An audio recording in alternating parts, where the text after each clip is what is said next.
The lights found her in the mirror before the siren did, red and blue blooming like wounds across the dark Texas highway. Naomi Carter eased the wheel, signaled, and pulled onto the shoulder where the prairie meets the asphalt and the wind carries dust the color of old bone. She killed the engine and placed both hands at 10 and 2, steady as a metronome. Headlights washed over the back window. A cruiser door opened, footsteps, gravel compressing, authority arriving with the certainty of a storm. She had driven this stretch 100 times. She had never felt the road tilt beneath her like this. In the glass, she saw a face that didn't see her, only a story it wanted to tell. The night held its breath. Somewhere a coyote called. When the knuckles rapped the window, the boundary between ordinary and irreversible thinned to paper. Naomi Carter preferred long roads and early starts, spaces where thought could move faster than traffic. She had spent the day in San Marcos, guest lecturing on behavioral analysis and constitutional constraints. A room of cadets scribbling notes while she mapped the tightrope between power and restraint. Her voice never rose. She trusted good information to do the heavy lifting. She left at dusk with a thermos of coffee and a stack of slides still open in her mind, pausing at a gas station where the neon buzzed and the attendant talked about a heat wave coming in sideways. She wore a simple slate gray dress under a lightweight jacket, hair pinned back, badge nowhere visible. On paper, she was a systems analyst with a consulting firm. In truth, she was the quiet center of Project Sentinel, an 18-month federal probe into a county department whose patterns had ceased to look like coincidence. Too many stops for lane weaving that didn't exist. Too many searches without cause and reports with the same adjectives placed like thumbprints. Erratic, agitated, non-compliant. Data told a story. But data rarely made a jury feel what it meant. Sometimes the truth needed to breathe on camera. Her sedan was ordinary, the kind that blends with pavement. 4 lenses watched from seams no one notices unless they are trained to look. A second phone, air-gapped and patient, slept in the glove box. If the night went clean, she'd be home by 10. If it didn't, the plan was already moving beneath her like current under ice. When the cruiser slid in behind, she felt the old mental checklist spin up, hands visible. Window halfway, voice level, every motion deliberate. The mind can be calm while the blood remembers. She tasted copper at the back of her throat and told herself it was the coffee. Officer Rick Malone approached like a man used to owning the space between breath and consequence. Average height, squared shoulders, a face set in the permanent squint of someone who mistakes suspicion for clarity.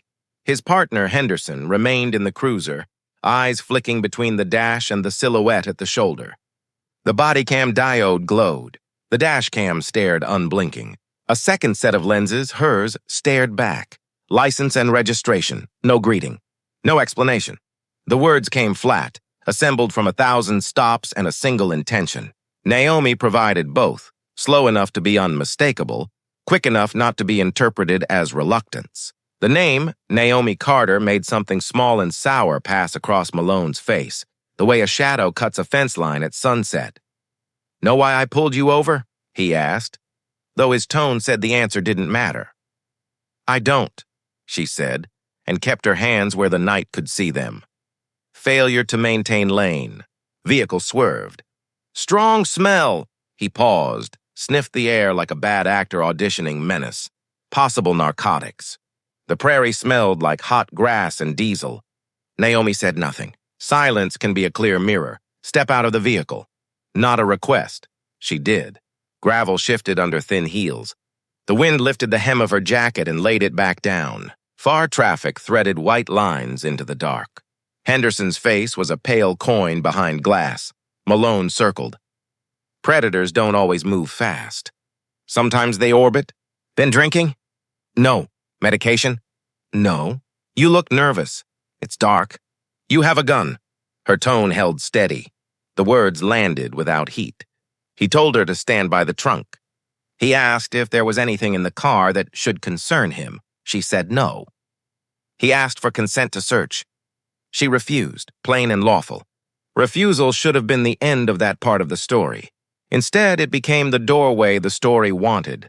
The mask on Malone's face hardened at the edges, as if the refusal were an insult and the law a personal affront. "Probable cause," he said to the wind. and to Henderson, and to the camera that he either forgot or never respected. He moved to the passenger door. It was locked. He looked back at Naomi like she'd broken a rule he had just invented. "Unlock it."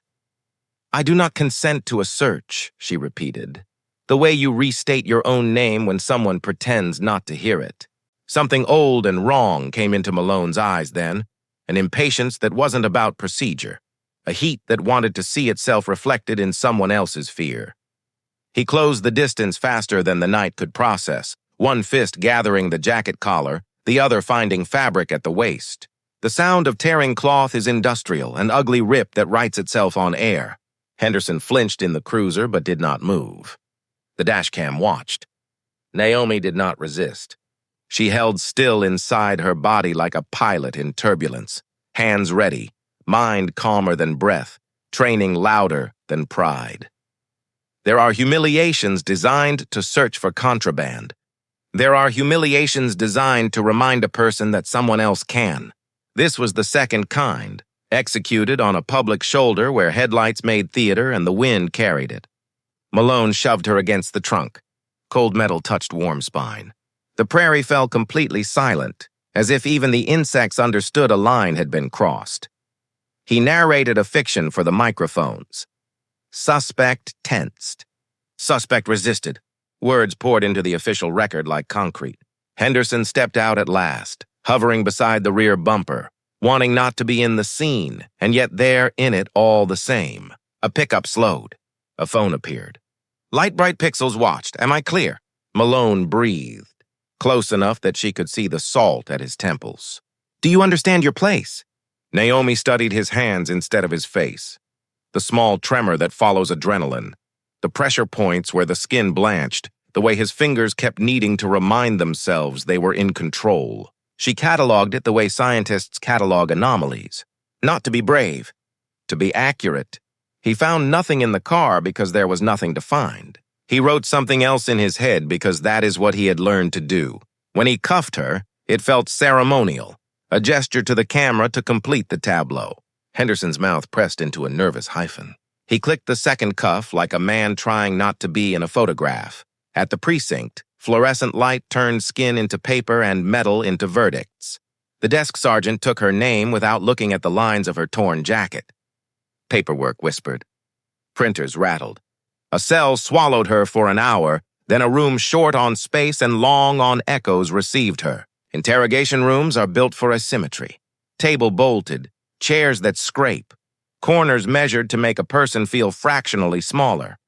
Detective Ryan Cole entered with Detective Morales.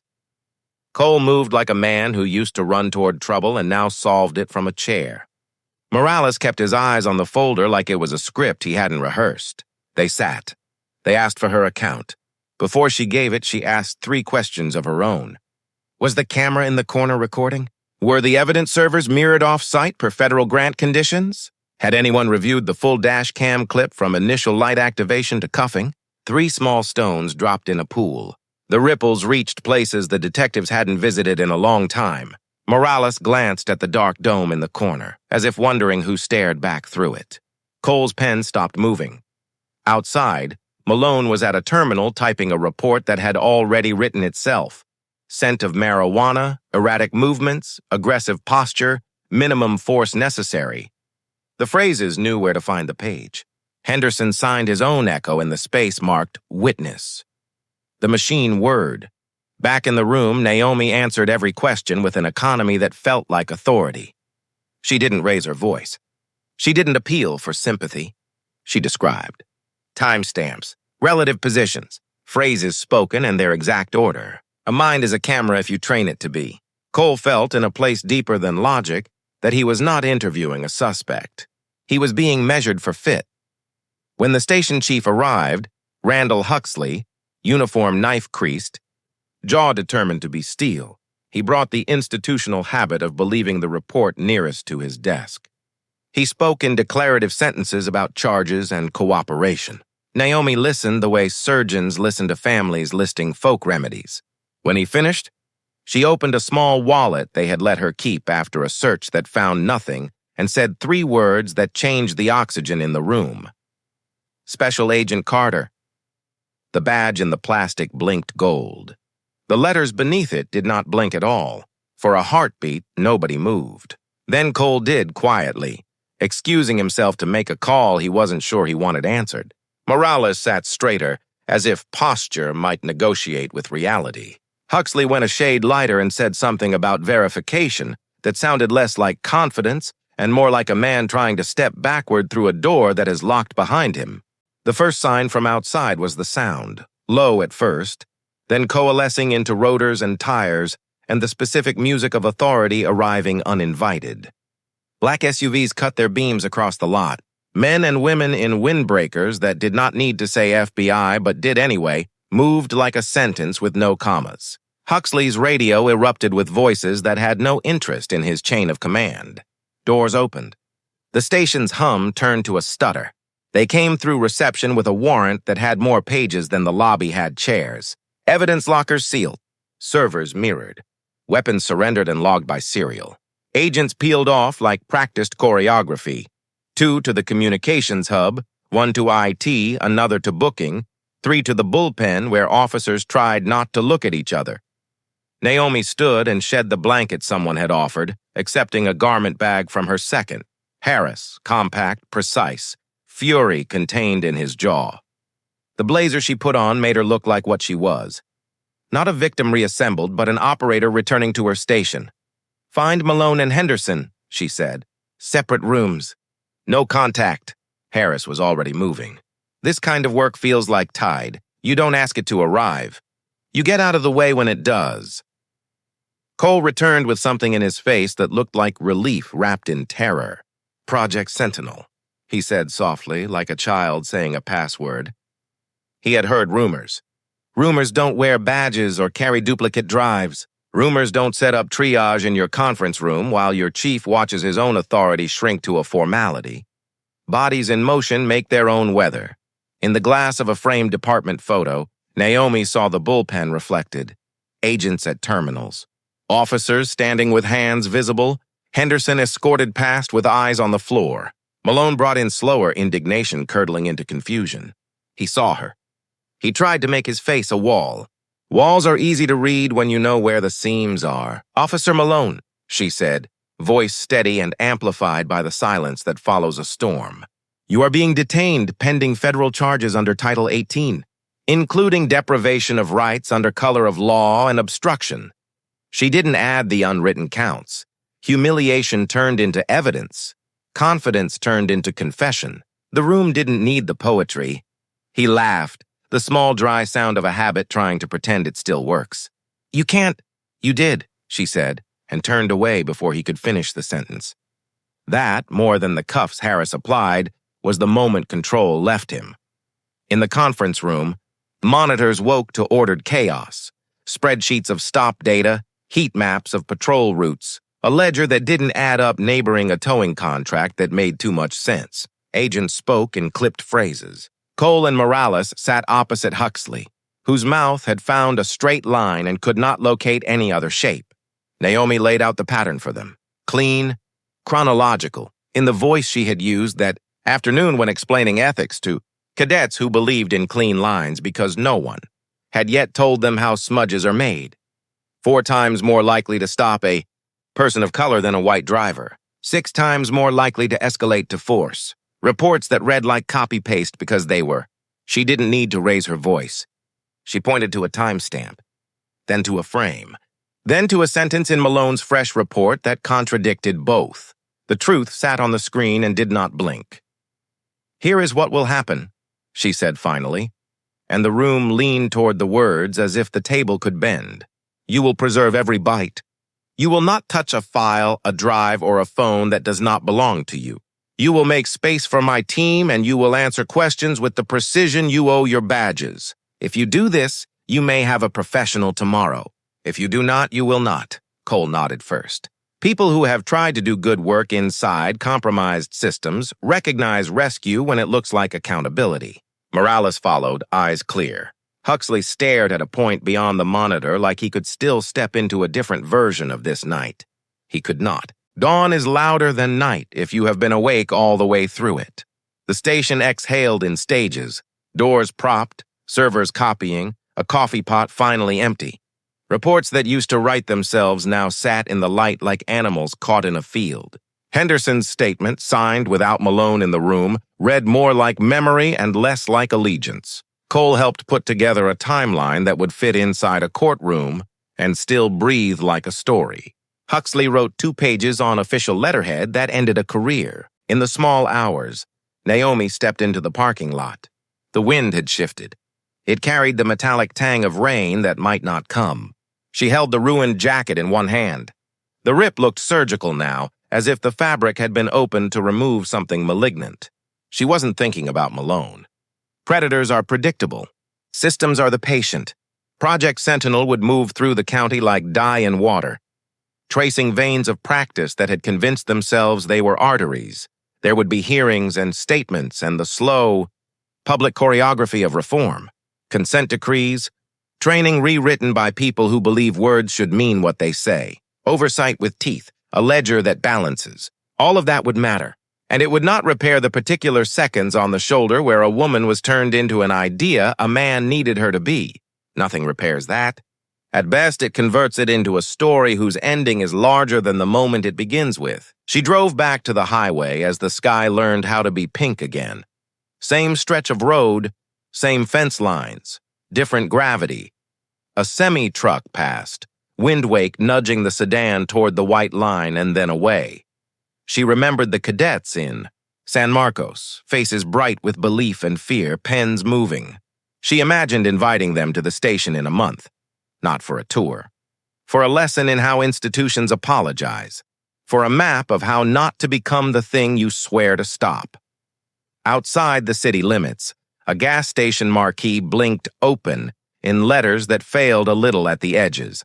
She pulled in for coffee she didn't need and stood in the aisle while the machine did its tired work. Her phone lit with messages from Harris, warrants served, drive secured, evidentiary chain verified, from legal, charging memos drafted, from press, queries incoming with the smell of blood in their fonts. She answered none of them yet. A teenager in a Letterman jacket held the door for her on the way out. "Ma'am," he said, because someone taught him, because practice becomes culture in both directions. She smiled and stepped into a morning. That would make the evening news and then become something else, a precedent. By late afternoon, a statement would go out from a podium flanked by flags. Words like accountability and rights and pattern and practice would locate themselves in sentences that reporters would cut for time. In living rooms and on phones, people would shake their heads or clench their fists, or say to no one in particular that they were not surprised. Naomi did not need any of that to know what had been done. She needed the record to exist where no one could redact it. She needed the next person to be stopped on that shoulder, to be stopped inside a different story. That night, back home, she placed the torn jacket in a drawer beside a photograph. Her mother in a courthouse hallway holding a sign from a march 20 years older than Naomi. The caption on the back in careful print, "Hold the line." It is a simple instruction and a hard one. It often looks like paperwork. It occasionally looks like a raid. Sometimes it looks like a woman deciding not to move so a camera can see the thing a report will try to erase. Before sleep, she replayed the stop once more, not to dwell but to audit.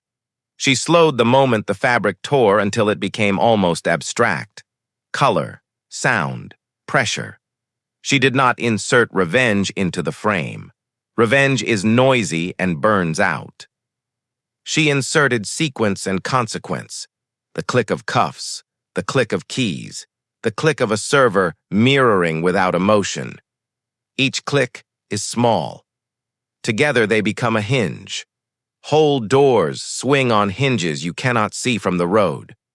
On the morning after, the county woke to a building with new locks and a schedule of interviews tacked to a whiteboard like a winter of appointments. The men who laughed easily at the coffee station kept their hands at their sides. The woman at the front desk answered the phone with the same greeting and a different voice. Paper moved. Policies changed tenses. In between, A dozen people who had stopped believing in forms began to file them again. Naomi drove the highway again a week later, not because operations require victory laps, but because closure sometimes lives where something opened. The shoulder looked exactly the same. The space where she had stood was a fact no tire mark preserved. She pulled over, stepped out, and listened. The wind said nothing. Good. She took a slow breath and let it leave. There are stories that end with applause and gavel knocks. This one ends with a quieter sentence, a system that forgot itself remembering, if only for a season. That is not grace. That is work. It will need doing again and again.